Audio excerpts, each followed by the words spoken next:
Welcome back to the Miles in My Shoes video series. I'm your host, Chris Richardson, and I'd like to start off today's video by saying that I'm grateful for those of you that have chosen to subscribe, and we finally reached our threshold of our first 100 subscribers, and we could not have done it without you. The theme of today's video is just about being grateful. I'm grateful for what a wonderful year 2019 has been. I'm also grateful to Day Moon Productions. Michael Fishman is the person that makes these videos happen in terms of the editing, in terms of the quality. Could not have done this without him, so huge shout out to him. Thank you for the work that you do. In my last video, you heard me talk about fear and action, and 2019 has been a year of action for me. The things that I talk about in these videos, whether it's my personal beliefs or whether it's the things that I put into practice, aren't just videos for the sake of me just putting positive vibes out into the universe. I live by these principles and I put them in action. And I've been fortunate enough to experience the benefit in 2019 from the actions that I've taken. You have heard me speak about my personal motto of journey over destination. And in 2019, it has been a wild journey.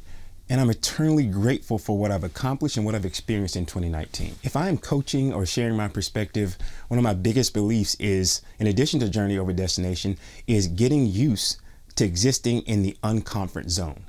Getting out of that box that you defined for yourself, and more importantly, getting out of that box that others have defined for you. I couldn't possibly cover all the things and people that I'm grateful for in just one video, but when I think back and reflect on 2019, there are a few things that I like to highlight that I'm grateful for that has changed my life for the better, that I'm looking forward to a magnanimous 2020. If you are connected with me on LinkedIn, you would know that I'm grateful for the new strategic role that I've accepted at Cisco, where I'm going to get to flex some different muscles and move on to some very exciting projects that you're going to hear about in the future. Super grateful for the new relationships that I've made and built at Stanford University, where I've had the opportunity to work alongside people that are far smarter than I am. Big shout out to Professor Jeffrey Pfeffer, who has really inspired me through his course to really take my development and my goals to the next level. One other person I'd like to thank is Gabrielle McGee from the Tory Burch Foundation.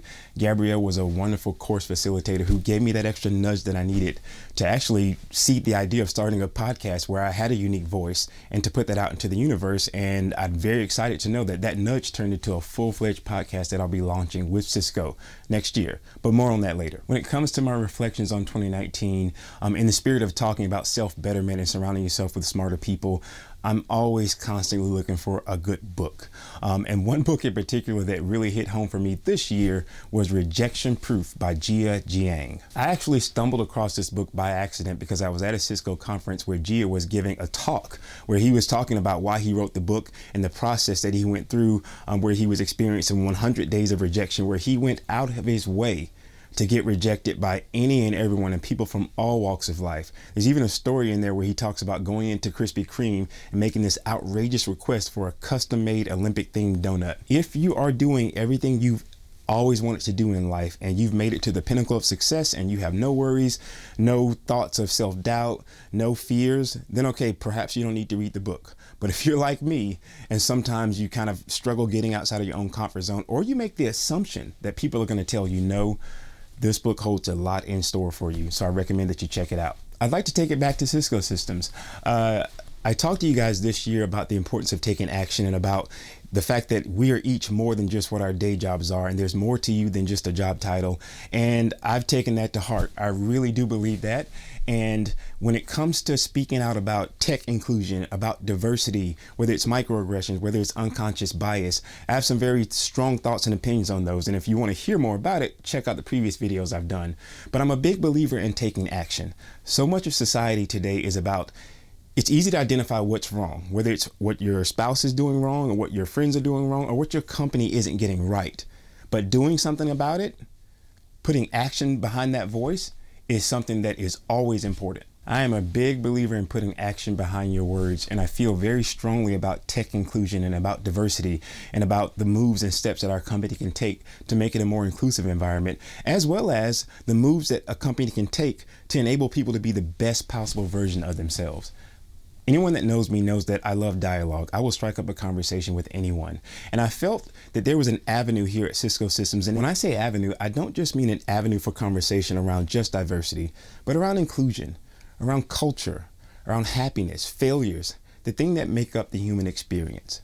So I'm proud to say that as a result of efforts behind the scenes and as a result of the amazing people that I've met in 2019 and the amazing leadership at Cisco, I'll be launching next year with a coworker of mine, Madison Setness, the We Are Cisco podcast, where we're going to have a dialogue and talk about the personal journeys and the stories of some amazing people.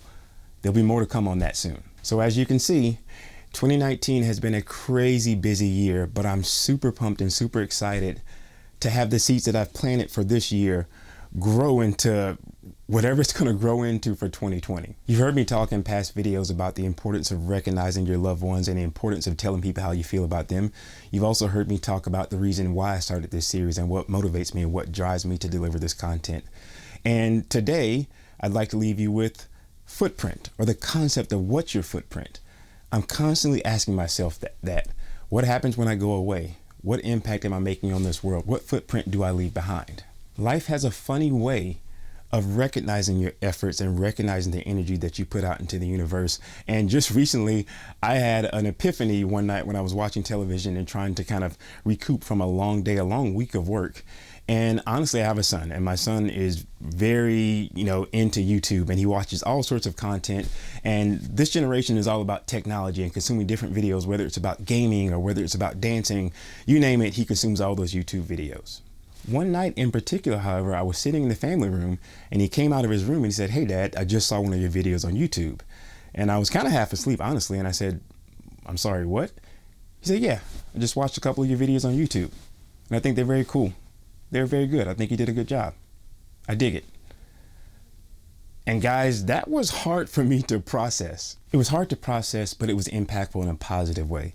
Because no matter what you do, no matter what your efforts are, there are always going to be those that have negative things to say about you. There'll always be those that watch from the background and secretly hope you fail. And there'll always be those that just kind of watch what you do and not offer any support or encouragement. But the people that recognize that, the people that speak up and let you know, "Hey, I understand what you're doing," or "Hey, I appreciate what you're doing," those moments are why I think so hard about my footprint. And that recognition from my son is one of my new favorite reasons why I'm doing this. So yes, I'm grateful for 2019 and what it has brought, but I'm also grateful for 2020 and what's to come. So what's going to happen next year is that we're going to take a break over the holidays, but I will continue this video series next year. So be on the lookout for some new content and maybe even some new faces as I expand this platform and I expand what I'm doing here. But also be on the lookout for more information about the We Are Cisco podcast that will launch in the early part of next year. I'll be sending out tweets and social media posts about that as well. And because my day job is oh so important to me, I will also be tweeting out and promoting a new session that I will be speaking at Cisco Live in Barcelona, Spain in late January about small business and what I do during my day job. So be on the lookout for posts surrounding that activity as well. It has been great having you on this particular part of my journey, and I really appreciate the support. And those of you that are doing things similar to this, whether it's similar to my Miles on My Shoes series or you're starting a podcast, if you're in my network, feel free to reach out and connect to me. I will always support people that are putting out energy into the universe and really working to get outside of their comfort zones and accomplish something and accomplish their dreams through putting out content, developing content, whatever it is you do. If I can support you in any way, please connect with me. As always, if anything I've said resonates with you, feel free to comment below. Remember to pollinate and not contaminate, and I hope the holidays are great to you and your loved ones. Thank you for watching. I'm your host, Chris Richardson, and we'll see you in the next mile.